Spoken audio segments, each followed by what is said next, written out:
আজকে আমি যে একটা মগ আর নাশপাতি আছে, নাশপাতি ফল, এরকম একটা ছবি আঁকবো।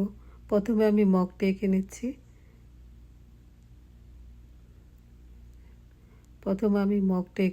দেখেন।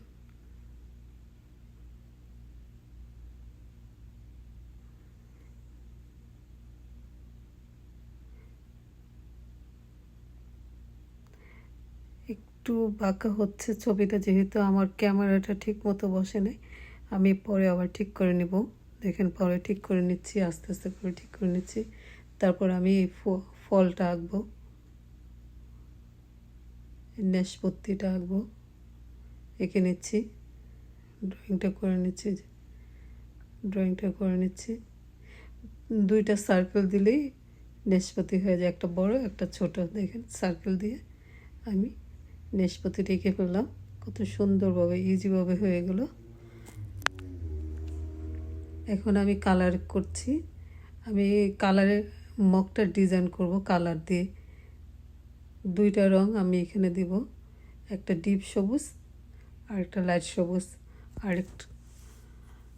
আমি চারটা রং ইউজ করব, ডিপ অ্যান্ড লাইট। প্রথমে ডিপ সবুজটা দিচ্ছি, তারপর আমি লাইট সবুজটা দেব। আমি লাইট সবুজটা দিয়ে মিশিয়ে দিচ্ছি। তারপর আমি এখন দিচ্ছি লাল কালারটা, ডিপ লালটা দিচ্ছি।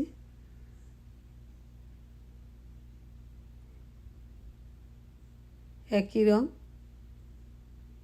একটা হালকা একটা গাঢ় রং দিয়ে আমি এটা ডিজাইনটা করছি। এখন আমি লাইট রেড কালারটা দিচ্ছি, বা অরেঞ্জ কালার, হালকা অরেঞ্জটা বলা যায়, ডিপ অরেঞ্জটা বলা যায়।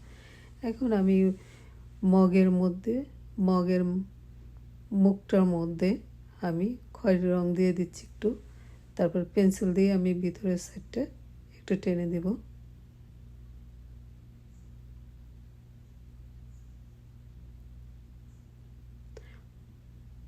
তো হয়ে গেল। মগের মধ্যে জুস আছে, জুসটার কালারটা আমি একটু ইয়েলো দিয়ে দিচ্ছি।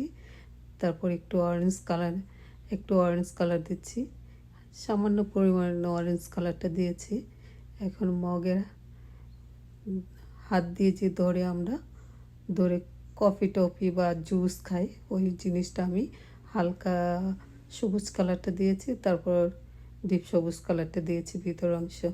এখন আমি ফলের কালারটা করছি। ডিপ সবুজটা দিচ্ছি, তারপর লাইট সবুজটা দিব একটু। যে ডিপ সবুজটা দিয়েছি তার থেকে একটু লাইট সবুজটা দিচ্ছি।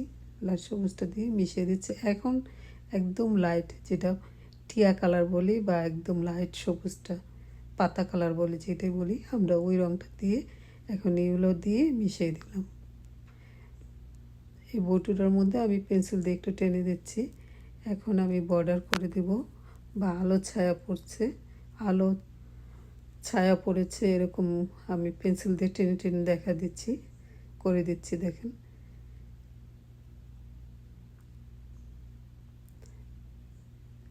ছায়া পড়েছে, এই ছায়াটা আমি দিচ্ছি, পেন্সিল দিয়ে টেনে টেনে দিচ্ছি ছায়াগুলো। এখন আমি মগটা একটু হালকা করে কালো রংটা টেনে দিচ্ছি।